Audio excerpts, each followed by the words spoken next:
안녕하십니까? 기본교리 두 번째 시간입니다. 성경의 기본교리는 총 6개의 교리로 구성되어 있습니다.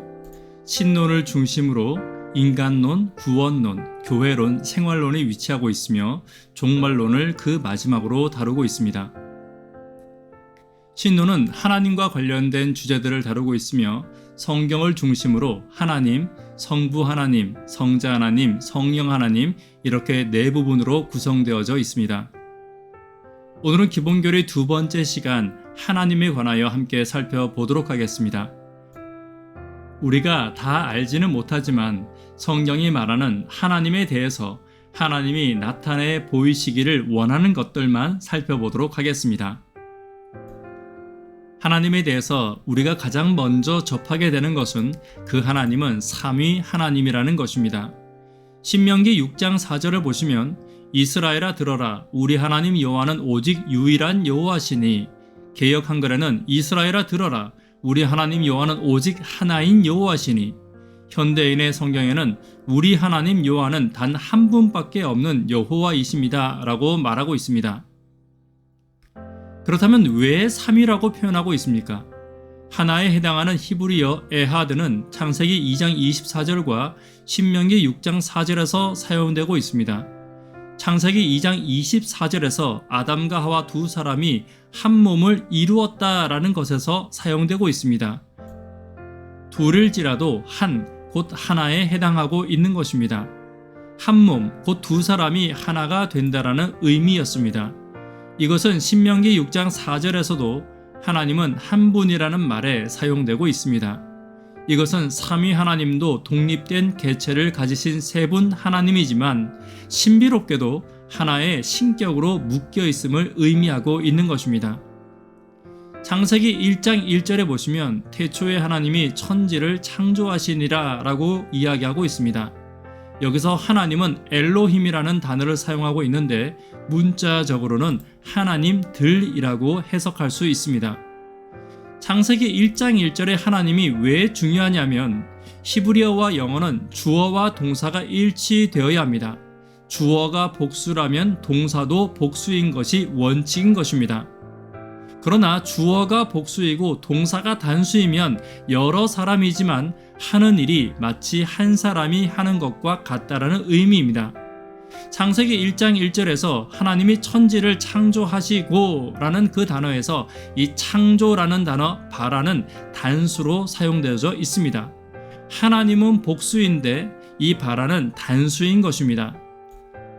이것과 같이 주어가 복수이고 동사가 단수라면 여러 사람이지만 마치 한 분과 같다라는 의미를 이해할 수 있는 것입니다.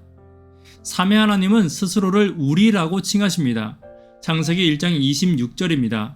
하나님이 이르시되 우리의 형상을 따라 우리의 모양대로 우리가 사람을 만들고, 창세기 3장 22절입니다. 보라 이 사람이 선악을 아는 일에 우리 중 하나가 되었으니 라고 기록하고 있습니다. 창세기 11장 7절에 바벨론 사건을 기록하며 자 우리가 내려가서 거기서 그들의 언어를 혼잡하게 하여 그들이 서로 알아듣지 못하게 하자라고 말씀하시고 계신 것입니다.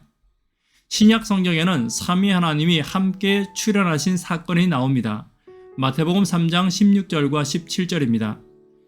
예수께서 침례를 받으시고 곧 물에서 올라오실새 하늘이 열리고 하나님의 성령이 비둘기같이 내려 자기 위에 임하심을 보시더니 하늘로부터 소리가 있어 말씀하시되 이는 내 사랑하는 아들이요 내 기뻐하는 자라 하시니라 라고 말씀하시며 하나님의 성령과 예수님을 일컬어서 내 사랑하는 아들이라고 말씀하신 성부 하나님의 모습이 보이고 있는 것입니다.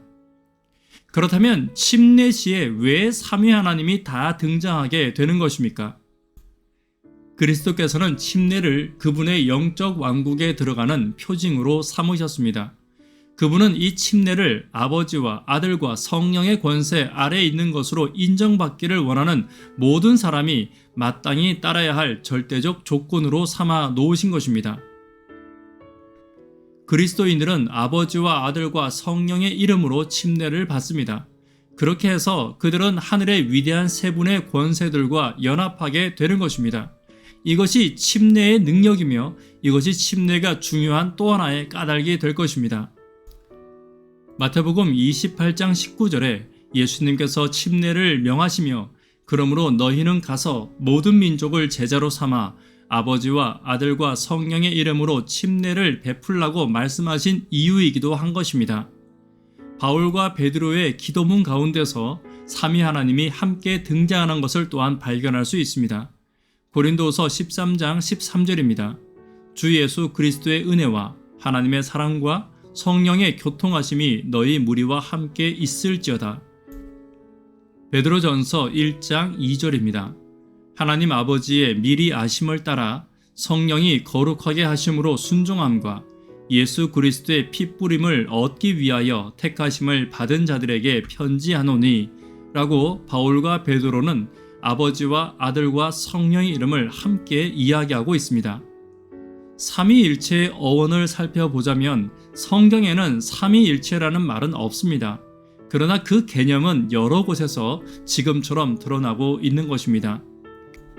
삼위일체라는 말은 로마의 아프리카도 칼타고에서 태어난 테오톨리아누스가 기원 후 3세기 초에 이 용어를 처음 사용하였습니다.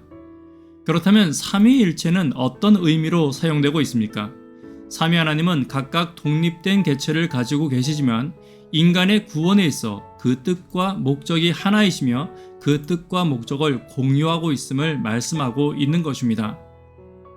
삼위일체에 대하여 가장 확실히 알 수 있는 것 중에 하나가 창조에 참여하신 삼위 하나님을 우리가 살펴볼 수 있습니다.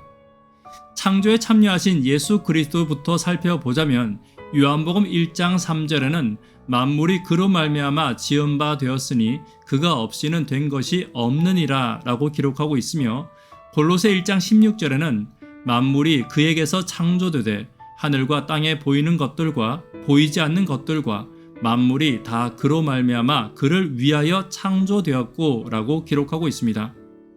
두 번째, 창조에 참여하신 성령 하나님을 살펴보겠습니다. 창세기 1장 1절과 2절에는 태초에 하나님이 천지를 창조하실 때 하나님의 영 성령께서 수면에 운행하셨음을 기록하고 있습니다. 이와 같이 아버지와 아들과 성령은 각각 다른 개체로 창조에 참여하셨지만 창조라는 목적 안에서 하나를 이루신 것입니다. 또한 하나님께서는 각각의 개체 간의 연합을 이루고 계십니다. 요한복음 10장 30절과 33절, 14장 11절을 살펴보겠습니다. 나와 아버지는 하나다 라고 예수님께서 말씀하십니다.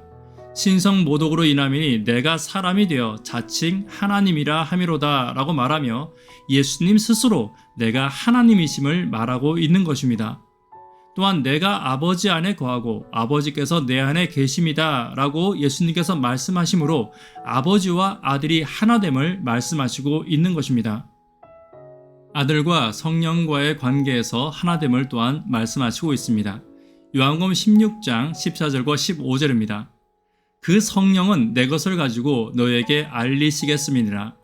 무릇 아버지께 있는 것은 다 내 것이라. 그러므로 내가 말하기를 그가 내 것을 가지고 너에게 알리시리라 라고 말씀하시고 있는 것입니다.